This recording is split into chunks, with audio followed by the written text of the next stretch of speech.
Hi guys, welcome back, Hooper Samurai. Vlog number 16. Today, review LaMelo Ball MB-03. So, ayan, first thing is, lagi ko may nauna yung traction. Ang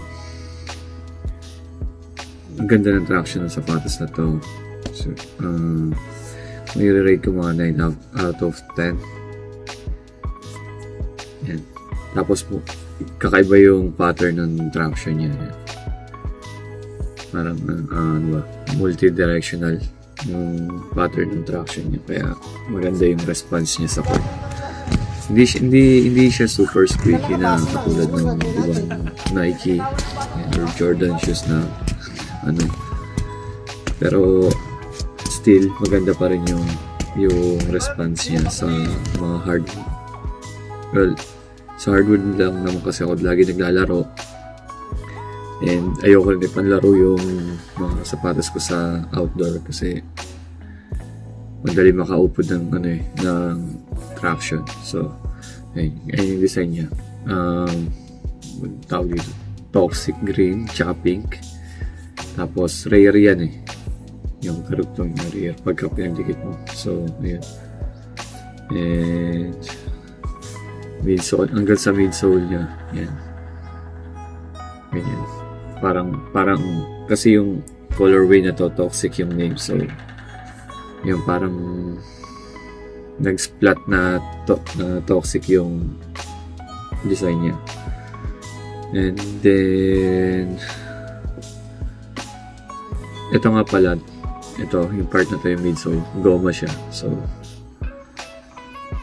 kaya hindi siya maaangat or matutuklap over time kasi goma. Yan.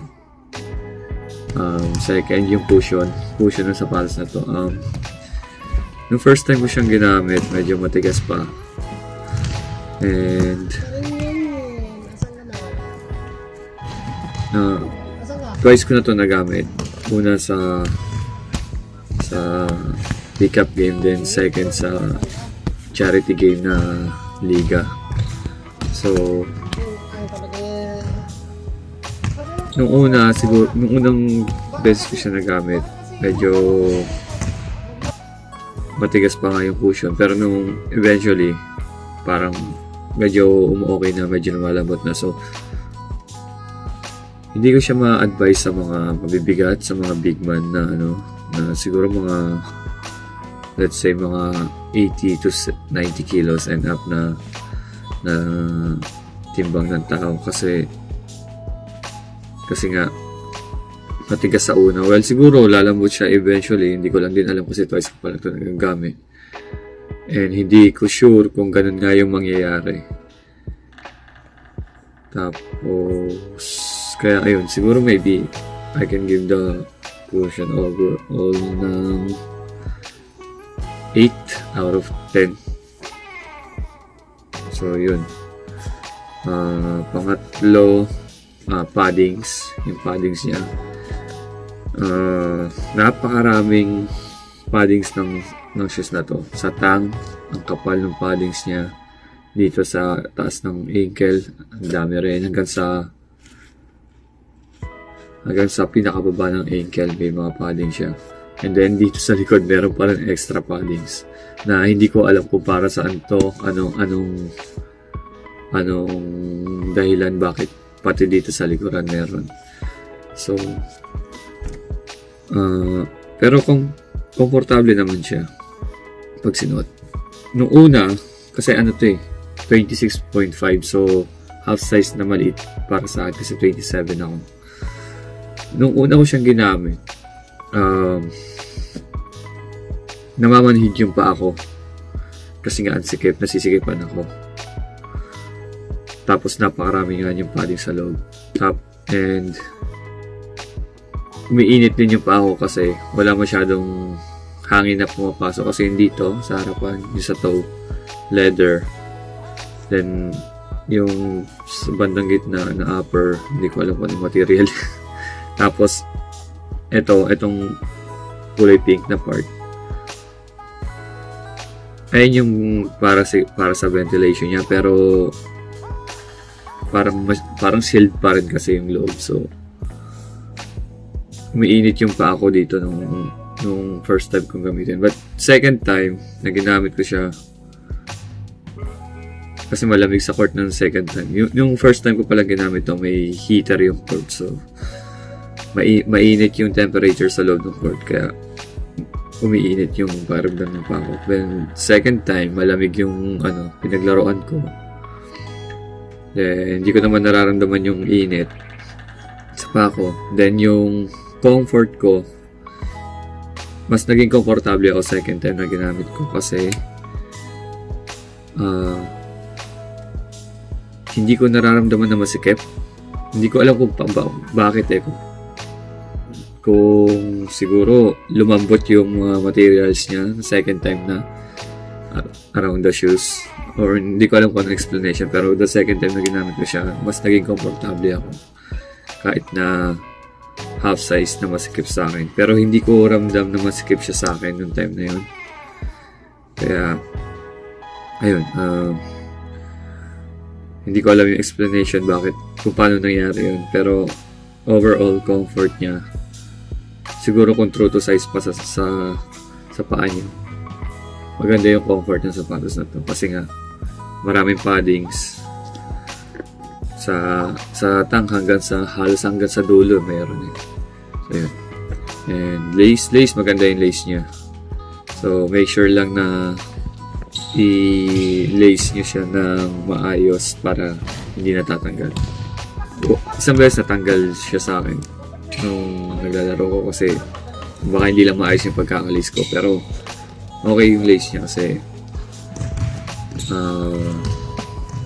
ayun nga, hindi siya natatanggal. Siguro mas maganda yung lace kung ginawa rin pink para nagpa-pop yung kulay, para mas matingkad yung and mas kita yung shoes.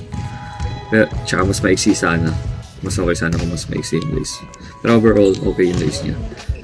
Paddings, about sa paddings, siguro I can give paddings ng 9 out of 10. Kasi komportable yung sapatos din. Ewan ko na talaga kung para sa itong likod na paddings na ito. So, yung sapatos nga pala medyo mabigat. Around 14 ounce yata itong sapatos na to. Kaya medyo mabigat siya kasi nga sa sobrang daming paddings ng sapatos. Then pure leather yung upper part ng shoes. So ayun.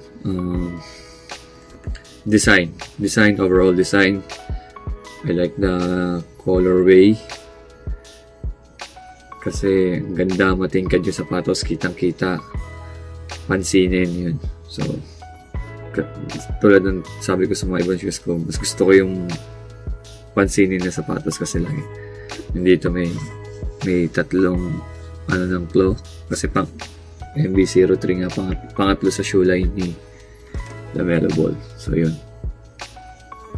And siguro overall design, I can give this for me 9.5. Nagaganda talaga ako sa design. Puma basketball, hindi ko alam kung gumagawa sila dati ng basketball shoes. And sila Melo Ball pa lang alam ko na athlete nila. Tsaka hindi alam ko, meron pa isa na si Jarrett Jackson yata, hindi ko sure, or si DeAndre Ayton. So ayun, yung Puma basketball, gumaganda yung designs nila pagdating sa mga basketball shoes, kasi meron din yata yung bagong rookie ngayon, si Scott Henderson. Maganda rin yung design ng kanya. So ayun, price nito, magkano nakuha to? Nakuha ko to kasi resell na. Hindi ko alam kung magkano yung retail niya eh. Pero nung first release kasi nito na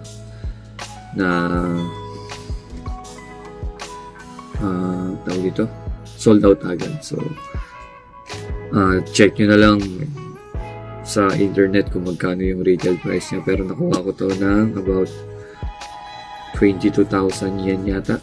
So, yun. Medyo mahal, pero para sa akin, sulit naman kasi kaya nga, nagaganda ako sa design ng sapatos ni Lamelo, sa kulay, sa choices ng kulay ng sapatos niya, and combination ng kulay. So, similar nga rin pala yung kulay niya sa kay Patrick Star na Kyrie Irving 5. Kung matatandaan nyo. Pero, yung Patrick Star, mas maraming alam pink. So, dito mas maraming purple. Kaya yun. Marami pang colorway na lalabas to. So, kaya kung balak yung bumili ng Lamelo, abangan yung ibang colorway sa Puma app, Puma application, or type nyo lang din siguro sa Google kung makikita nyo naman lahat ng information kung kailan next release ng bagong colorway. So, for me, ito na yung the best colorway para sa akin kasi nga gusto ko yung matitingkad na kulay ng sapatos. So, yeah. Overall design for me, 9.5 out of 10. Perfect shoes sa mga guards, sa mga below average height na katulad ko, 5'7", 5'8", 5'8", pababa, maybe 5'9". Pero, magagamit naman din na ito ng karamihan sa Pilipino kasi usually naman, Pilipino, hindi naman sobrang tangkad. So, yun. And, yung mga mabibigat nga lang siguro baka hindi nila magustuhan kasi nga mabigat yung shoes, then matigas yung cushion sa baba. Hindi ko sure kung over time lalambot siya, pero tingin ko naman siguro ganun. Kung the more na gamitin, siguro the more na magiging comfortable or lalambot yung cushion para sa support ng inked. So yun. Pero hindi ko naman sinasabi na ganun yung mangyayari. Hindi ko talaga sure. Ayun, pag gusto nyo pag nagustuhan yung shoes, check nyo lang sa Google kung kailan yung release ng next colorway. So, yun. Next vlog na lang ulit.